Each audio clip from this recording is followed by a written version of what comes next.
Tu się zaczyna prawdziwa zabawa. Niestety. Dobra. Dobrze. Nie zleciał. Ten Hammer Bro pod wodą. Nie. Ten rotodisk dwukrotnie mnie zranił.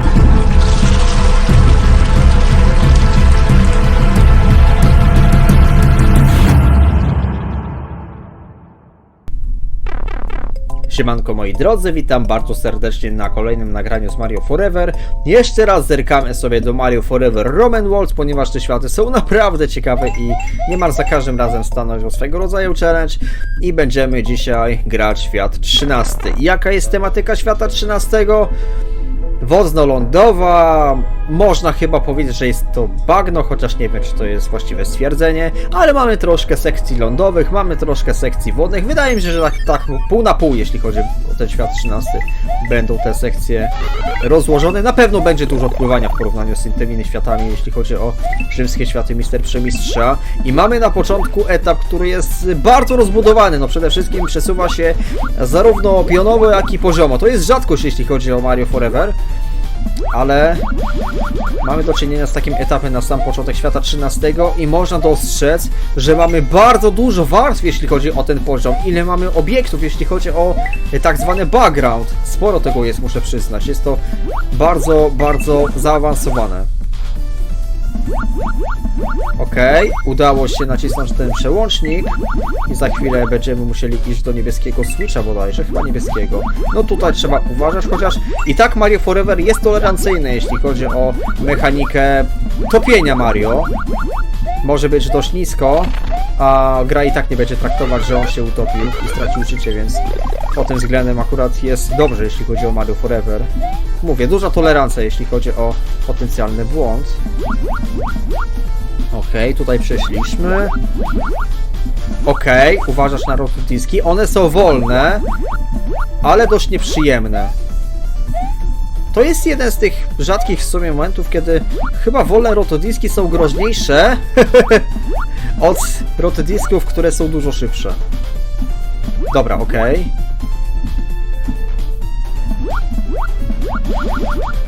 Uwaga, udało się przeskoczyć. No w takich momentach, kiedy trzeba przeskakiwać, Louis jest tak pomocne. A wyobraźcie sobie, że w Mario Forever tym od Burzela Gdańca Louis praktycznie nic nie dawał. Tutaj jest tak ewidentna różnica.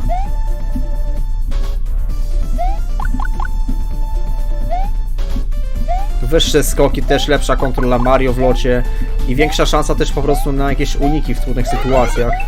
Mamy Fire Flowera, wolę chyba Louis na razie.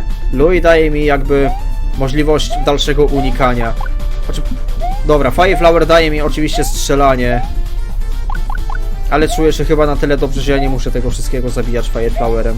Dobra, i teraz chyba tu. Tak, tu mamy odblokowane przejście za pomocą zielonego switcha. Mamy niebieski przełącznik.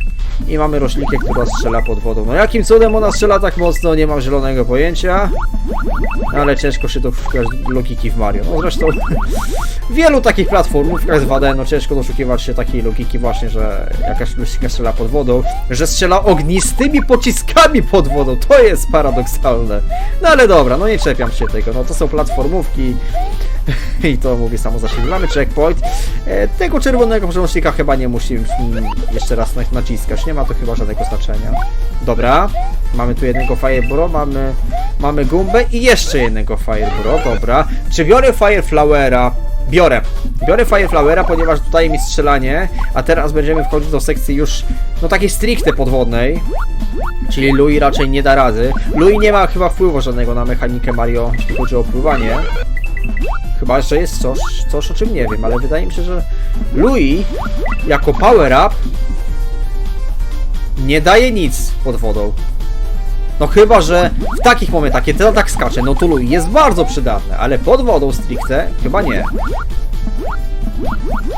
Dobra, no i jak zauważyliście, to już nie jest etap, który przesuwa się zarówno horyzontalnie, jak i wertykalnie. Teraz mamy zwykły etap poziomy, czyli no takich, których jest lwia część, jeśli chodzi o w ogóle gry Mario.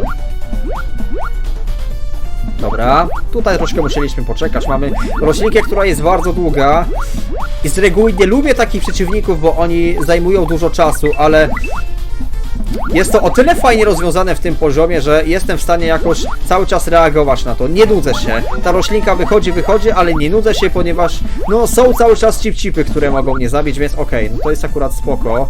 Spoko też wykorzystanie tych długich roślinek. Okej. Oczywiście te elektryczne korale zadają obrażenia Mario, ale jednocześnie też możemy przez nie przenikać. Oczywiście jeśli dostaniemy hita. Dobra, teraz spiralny rotodisk, czyli dość nieprzyjemny wróg. Ale udało się, no spokojnie. Spokojnie udało się przejść ten etap, natomiast jeśli chodzi o czas, no to troszkę wolno go przechodziłem, 36 jednostek czasu. Tak swoją drogą, jeśli gracie w światy rzymskie, Mister Przemistrza i na przykład nie potraficie przeczytać jakiejś dużej liczby rzymskiej, to wystarczy najechać kursor, tak jak teraz zrobiłem, został pokazany czas, ale tak samo można zrobić ze wszystkim, co ma jakąś liczbę, czyli liczbę żyć, liczbę punktów, liczbę monet, a także numer świata oraz numer poziomu. Jeśli najedziecie kursorem, to liczba rzymska zmieni się w liczbę arabską. Taka ciekawostka, może niektórzy z Was o tym wiedzieli, ale warto pamiętać o takich właśnie detalach. Etap drugi, no zdecydowanie najtrudniejszy moim zdaniem, jeśli chodzi o świat 13, mianowicie będziemy mieli tutaj wyskakujące chip-chipy, czyli coś, czego bardzo wielu graczy nie lubi. Zobaczymy jak mi pójdzie, ale to chyba dopiero po checkpoincie będzie. Tak jest, udało się ładnie to skosić. Tutaj trzeba wykonać taki skok. Z Fire Flowerem jest to dużo lepsze i o ile wcześniej Fire Flower może nie dał tak dużo, o tyle tutaj pokonanie właśnie tych przeciwników może znacząco ułatwić rozgrywkę. Mamy też roślinkę, która strzela wokół własnej osi, ale znamy to już ze świata 12. Czy jestem w stanie ją zabić? Nie jestem w stanie. Okej, udało się uniknąć. Dobra. Okej, jest checkpoint. No i dobra, tu się zaczyna prawdziwa zabawa. No, niestety. Do końca nie ogarniam zasady działania tych rybek. Ale im wyżej jestem, tym po prostu lepiej. I chyba w jakichś interwałach to się podnosi. No musi mieć jakąś zasady działania. Dobra. Było nerwowo, było chaotycznie, ale się udało. Dobrze! Nie zleciał! Troszkę mi ten wodospad zasłania. Skacz! Udało się! Nie cierpię tego etapu, chociaż on jest dobrze skonstruowany, ale po prostu ja nie cierpię tego gimmicku. Ja nie rozumiem zasady działania tych rybek. Może ktoś mądrzejszy ode mnie wyjaśni mi mechanikę tych chip-chipów wyskakujących, ale jest to niestety jeden z moich słabszych punktów, jeśli chodzi o granie w Mario Forever, niestety. Ale dobra, to już za nami na szczęście, jesteśmy na półmetku, teraz nadszedł czas na etap trzeci, który będzie już stricte podwodny. I nie będzie łatwy, ponieważ będzie wymagać bardzo wielu precyzyjnych ruchów. No widzicie, mamy dużo takich filigranowych wręcz bloków i trzeba wykonywać bardzo dokładne ruchy pod wodą. Okej. Dobrze. Na razie idzie okej. Musimy nacisnąć oczywiście ten zielony przełącznik. To nie jest jakiś super trudny poziom, ale tak jak powiedziałem, wymaga bardzo precyzyjnych ruchów. Okej, mamy Fire Flowera. Jak na razie wygląda to obiecująco. Mamy też takie kolce. No, w stylu Mario Forever Roman Worlds. Wiele razy oglądaliśmy coś takiego. Mamy one-upa. Mogę go wziąć, no dobra. Okej, i mamy checkpoint. Dobra.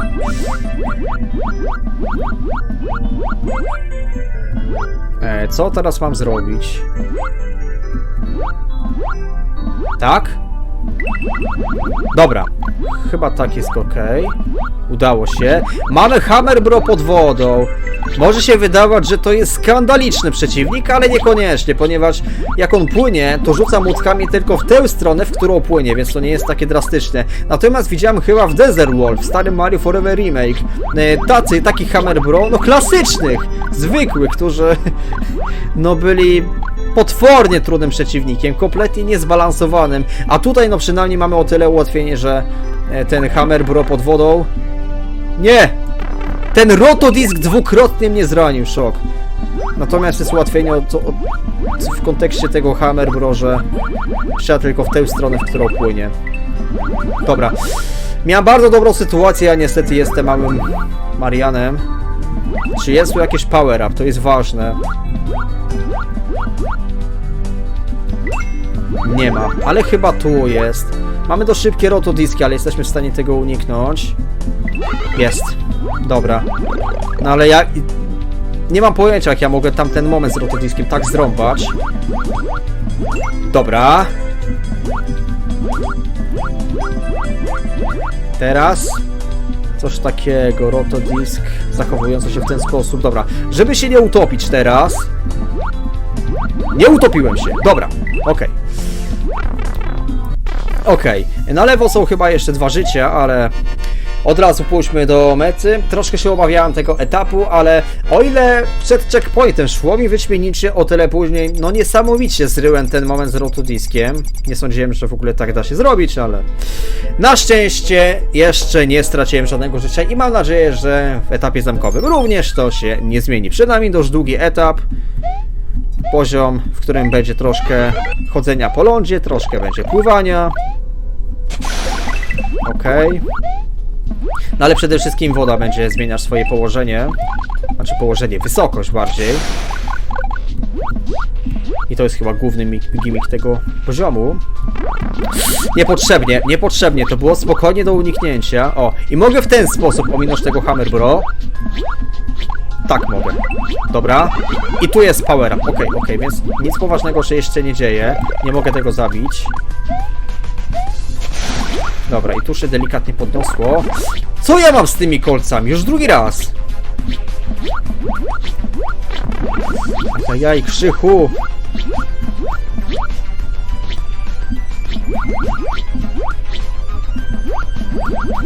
To jest dziwne, bo w etapie 3 były dużo bardziej dokładne ruchy do wykonania i na tym nie ryłem.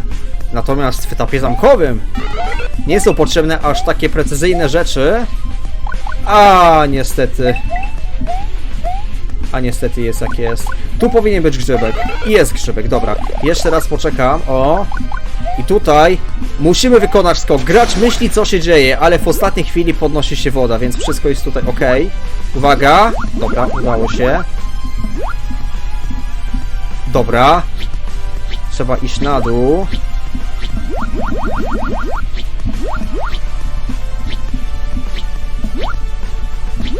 Dobra, odwrócił się, super, tego potrzebowaliśmy.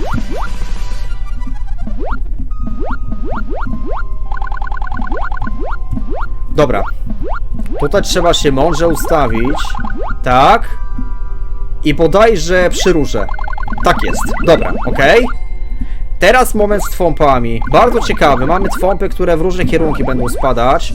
I ważna jest synchronizacja ruchów. Bez synchronizacji tego momentu po prostu nie przejdziemy dobrze. A właśnie, i tu jest chyba moment, w którym coś mi nie pasuje. Te ruchy nie są synchronizowane. Muszę poczekać, aż tamten twąp dojdzie. I teraz, żeby wszystkie 3 były aktywowane. O, coś takiego. Nie tak to chyba miało wyglądać, ale dobra. Niech ten... Jezus Maria! Dobra, czy ja zdążę? Oto jest pytanie. Zdążyłem! Ale nie było łatwo. Dobra, okej. No teraz udało się złapać synchronizację między poszczególnymi twąpami. Dobra. Fajny remix, jeśli chodzi o muzykę zamkową Super Mario World bodajże, podoba mi się. I tutaj mamy One-Upa oraz Fire Flowera. Ja bym troszkę chyba ten moment zmienił. Dałbym chyba tutaj cegłę, żeby duży Mario mógł to wybić, a jak jest grzybek, no to po prostu ten grzybek spadnie tak jak teraz spadam. Dałbym chyba tutaj zamiast One-Upa cegłę, a One-Upa dałbym troszkę głębiej, żeby był trudniejszy do zdobycia. Ale takie jest jedynie moje zdanie. Dobra, rotodiski. Trzeba dobrze się orientować, jak te rotodiski lecą.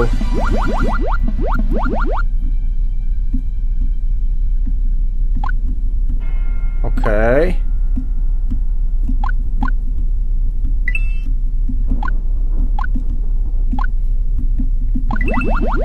Dobrze.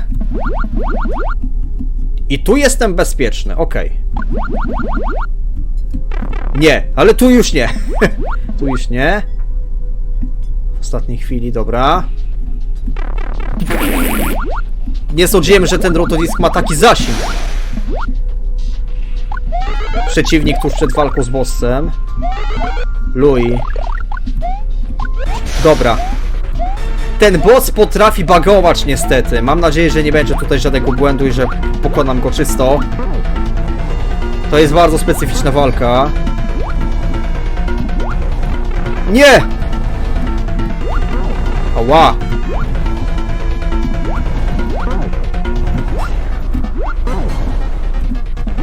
Mamy to! Super! Bardzo się bałem tego, że ten Bowser zbaguje. Często mi się zdarzało, grając w 60 FPS-ach, że Bowser nagle spadał i niestety nie mogłem nic z tym zrobić. Ale dobra, mamy świat 13 zakończony i uwaga, czas na najlepszą cutscenkę w historii Mario Forever.